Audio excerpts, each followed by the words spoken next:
Poverty, individual poverty. Only 8% of white people live in poverty. Why is this important? Because y'all love to tell me about how white folks is in the same boat as you. Y'all love to do that. I was at a lecture last night. Sister said, Brother Umar, I heard the whole black thing, but you ain't say nothing about white people. Because I'm not worried about them. They got people to speak for their issues. I'm unapologetically African. No pastor, no imam, none of you going to convince me to put nobody else on the same level as my own people. And the interesting thing about Negroes is you fighting for folks who don't even need your help.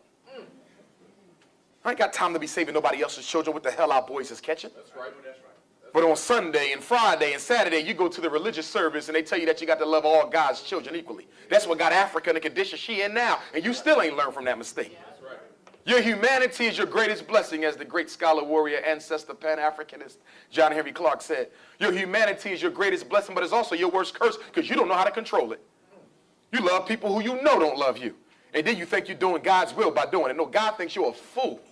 You was put on this earth to do what? Control and amass power. Not get used and abused and exploited. You wasn't brought here to be a slave. You wasn't brought here to be a second-class citizen. And you was not born so white supremacy could dominate your life. But you think so.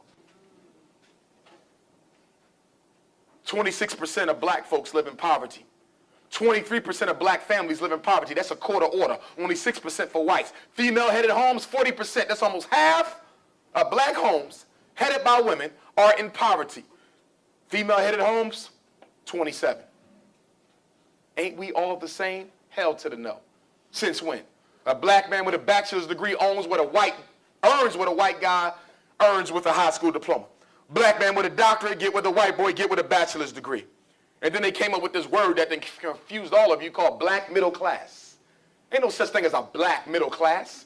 Do you know what class means? Class refers to your ownership of wealth, the means of production. That's businesses, land, real estate, significant stock investments. That's what wealth is. When you say black middle class, somebody got to own something. But you know what they did? They played a game on you. They rewrote the definition of class and said class only deals with how much education you got and what job you work at, not how much money you take home or how much wealth you got. Let me give you an example. You got a sister with 5 kids. She got a master's degree. She's a school teacher. She's classified as middle class. Why? Because she got a master's degree and she's a school teacher. She's classified as middle class because it doesn't include her income.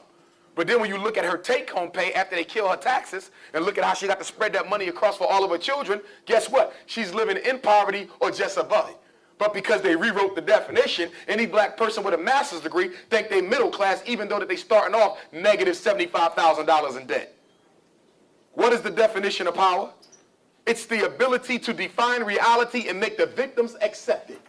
You buy into this middle class definition. You buy into this freedom definition. You ain't free. Free to do what? Get your hair done? Free to do what? Marry white women? You ain't free to do the right thing. Black people have freedom. F-R-E-E-D-U-M-B. That's what you are, freedom. That's right.